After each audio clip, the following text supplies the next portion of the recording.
In the United States foster care system, we care for about 400,000 youth and children. About 20,000 youth will age out of the foster care system every single year.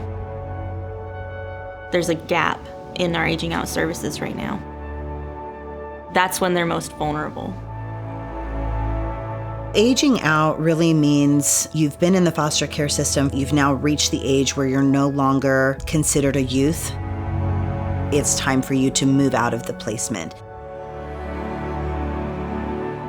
You have youth that are now kind of displaced and trying to find their own way with really no support or guidance.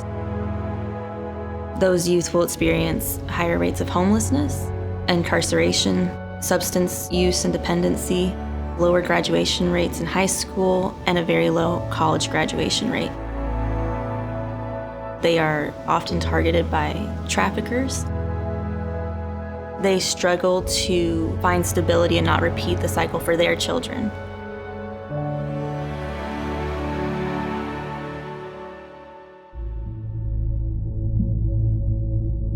Human trafficking is the sale of souls. We have a tendency to look at human trafficking through the lens of movies like Taken, or Pretty Woman, or Sound of Freedom. We have these very sensationalized views on what human trafficking looks like, and the reality is it's relational. Someone is exploiting your vulnerabilities in order to capitalize from a financial standpoint. That is a lot of what I experienced from ages 3 to 32. Somebody who has grown up in foster care and had these certain things that they've been exposed to, there is a significantly heightened risk for human trafficking. Traffickers, they're keen to those vulnerabilities and exploiting them. We do outreach in the city that we live in. I go out to some of the worst areas where I know the girls are being trafficked. They will use the language of trafficking, but they don't readily identify that this is my situation. All they know is I'm hungry, I'm not sure where I'm sleeping tonight, I'm beat up pretty badly, and I need a fix and I need to get high. Those are the things they know.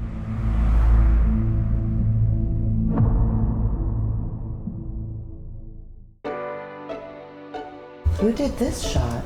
That's beautiful. Empty Frames Initiative is a nonprofit organization dedicated to empowering orphaned and vulnerable youth as they transition out of state's care, providing training and life skills, counseling, community, and access to the gospel. One of our programs, Storytelling Through Photography, where we work with individuals involved in the foster care system to help them tell their stories and process what they've been through. It became a book and a traveling art gallery. We've done it a second time, focused on the foster care system and its intersection with human trafficking. It was really neat to be able to piece these things together and to have a different way of processing my own history. The gallery version has traveled across the United States. We've gone from Baltimore to Seattle. It has been to conferences with thousands of people, churches, art galleries. When another individual who went through the foster care system gets the book, they'll get the feedback, this is exactly what I experienced. What you experienced was not just for you, and it's not going to be wasted.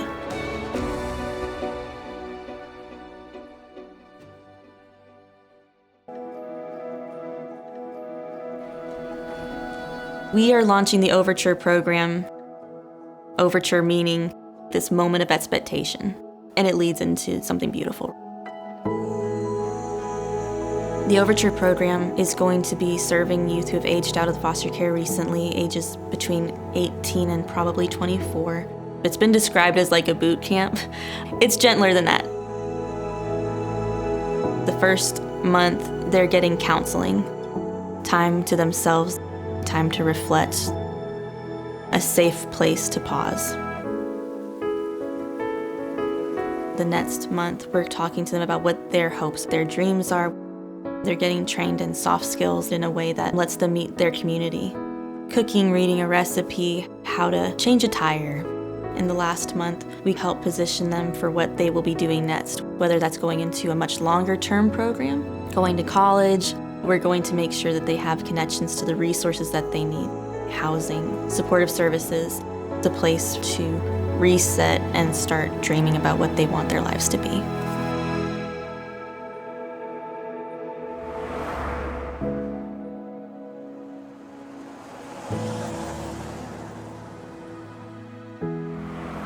When I was doing my work in Eastern Europe, there are these big abandoned Soviet buildings. Nobody wants to use it because it has this really dark history. That got incorporated into the Empty Frames initiative. Redeem and restore these places. Here in Waco, we've been looking for a building for a while.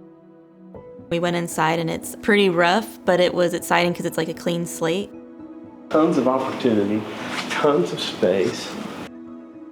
I own a construction business called Black Bear Construction.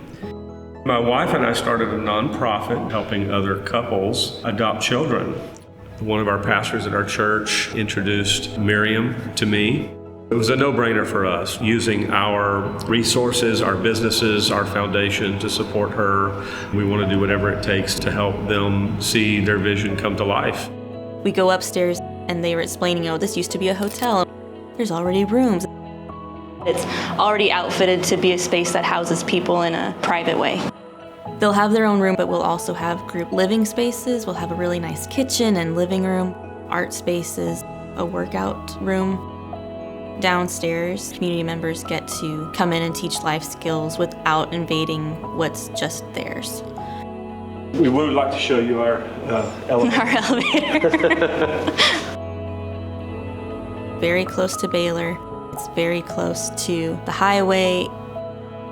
We're literally right down the street from the famous Texas Circle that some people have said is the very center of Texas. We're going to do our best. This is not something that we're just going to throw together. This is more than a building. These are lives and these are souls. And that's what ultimately Empty Frames is about.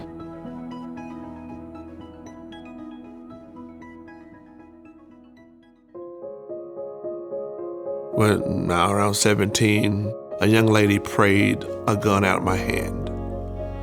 And that's when my life changed. By the time I was 24, I was married, had a kid on the way, didn't want my child to grow up like I did. I worked with kids in McLennan County. Once they age out, it's like nothing's there for them. I was a case manager. I had a young man, had a lot of things that happened in his life. At 18 years old, he aged out. I was like, keep in contact with me, call me. He called. Mr. Corey, I need to get a job that's gonna help get me a better place. The place I'm at is terrible, drugs and stuff. I saw my life happen all over again in his life. That young man now has his own apartment, bought his own car, already paid for it. He comes to my church and sees me every now and then. What I would want for these kids at Empty Frames is to have a little bit more than what he had at the beginning, to be able to step out and have a life like him.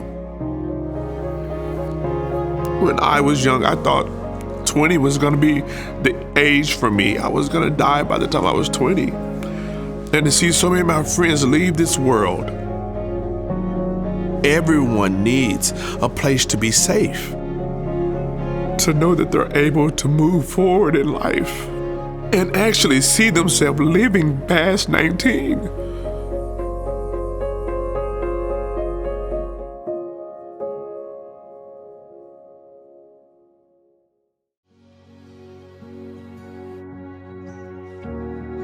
We are launching this campaign to help fund the Overture program, to have the building purchased, renovated, and outfitted, to have a permanent place for youth aging out of the foster care system, and to house the Story of Foster Care Gallery for people to come and see. The Overture program can make an impact. It can change lives. We are so excited to have the very first Overture program launching here in Waco, Texas. And we are excited to have a space where we can invite people in to learn how to do it in their communities. We believe that God has been very clear throughout Scripture that we are called to care for the orphaned, the widowed, and the displaced. This is an opportunity for the church to live out what He's called us to. I want you to prayerfully consider donating to this mission. Help us purchase this building to change the trajectory of these young children's lives. We are inviting you to come alongside with your prayers and with your financial support. Thank you for prayerfully considering Empty Frames Initiative. Join us on this endeavor. We can't do this without you. Join us as we look to empower the youth of Texas and beyond.